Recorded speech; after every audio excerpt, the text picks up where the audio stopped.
The alarm in my chest was already ringing before the door of the hangar even opened.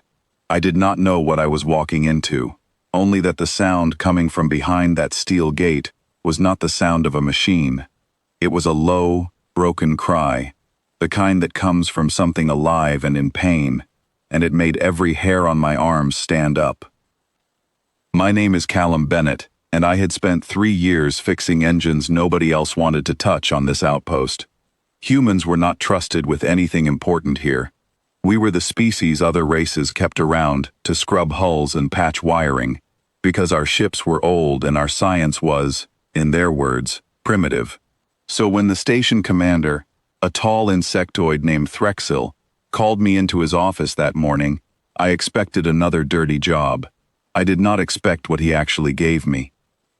"You asked for a challenge, Bennett," Threxil said, his mandibles clicking with something close to amusement. "We have one for you." Behind him, through the observation glass, I saw her. A dragon, pale as bone, wings folded wrong against her body, chained to the floor of the hangar. Her scales were white, instead of the deep blues and greens of the healthy dragons bonded to other crews. One wing was twisted at an angle that made my stomach turn. She was thrashing weakly against the restraints, and every alien in the room was watching with the kind of amused pity you give something already given up on. "She is defective," Threxil said. "Wing structure damaged beyond repair. Our healers already tried. It is a waste to keep feeding her. But since you humans like impossible things, she is yours now." The room erupted in low, chittering laughter, the kind of sound that told me exactly what they thought of me and of her. A junk assignment. A joke wrapped in cruelty.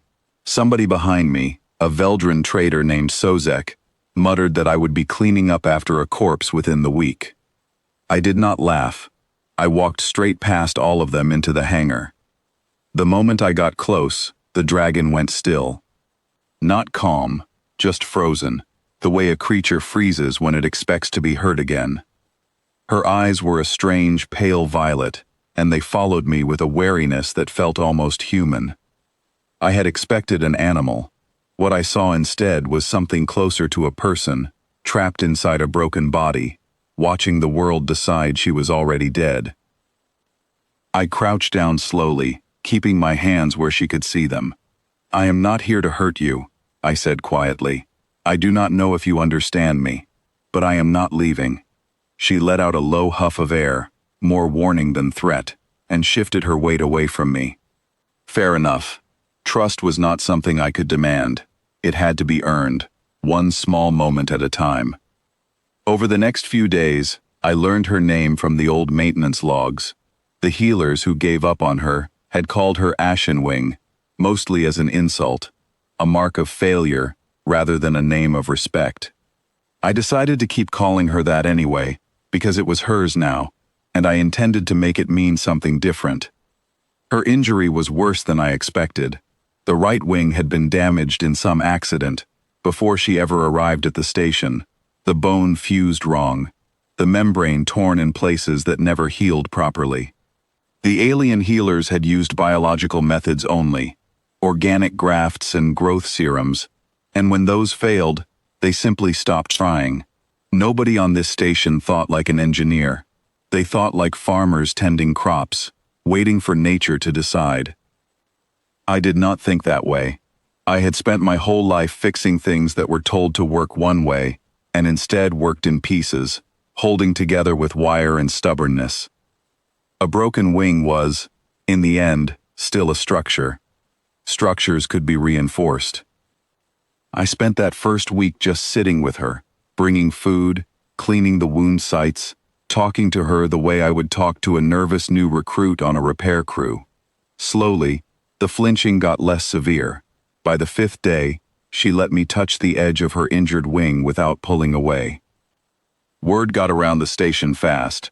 Mechanics do not usually spend their nights sitting beside broken dragons instead of drinking in the common hall. Sozek found me one evening, leaning against the hangar door with that same amused look aliens always seem to wear around me. "You waste your time, human," he said. "That wing will never hold weight again. Even if you build something, Her body will reject it. Flesh does not bond with metal the way you imagine. Then I will make something that isn't just metal, I said.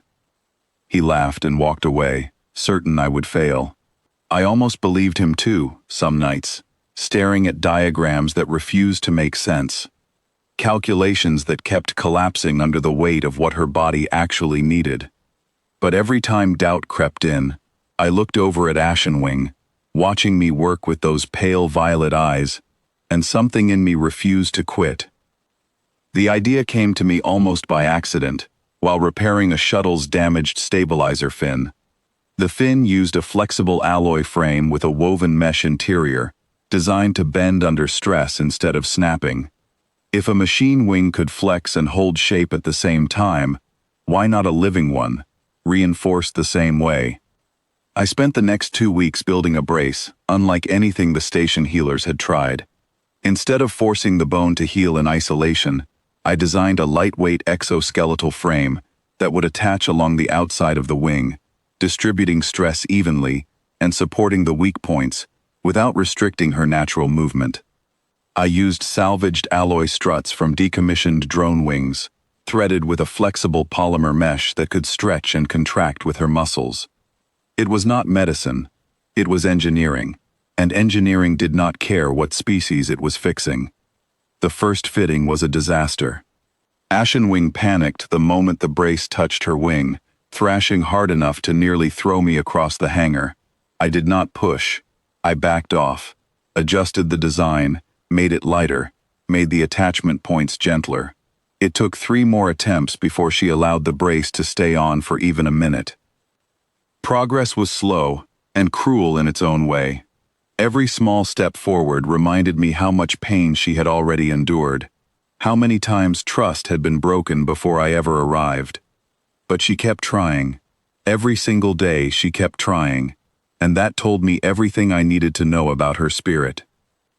By the 4th week, she could hold the brace on for an hour without distress. By the 6th, she could flex the wing on her own, slowly extending it fully for the first time since her injury. The membrane, once torn and stiff, began moving with something close to its old rhythm, the exoskeletal frame, taking on the stress her bone could not yet bear alone. Other crews started gathering at the hangar entrance sometimes, curious despite themselves. Sozek was among them more than once, arms crossed, saying nothing, but watching longer than he used to.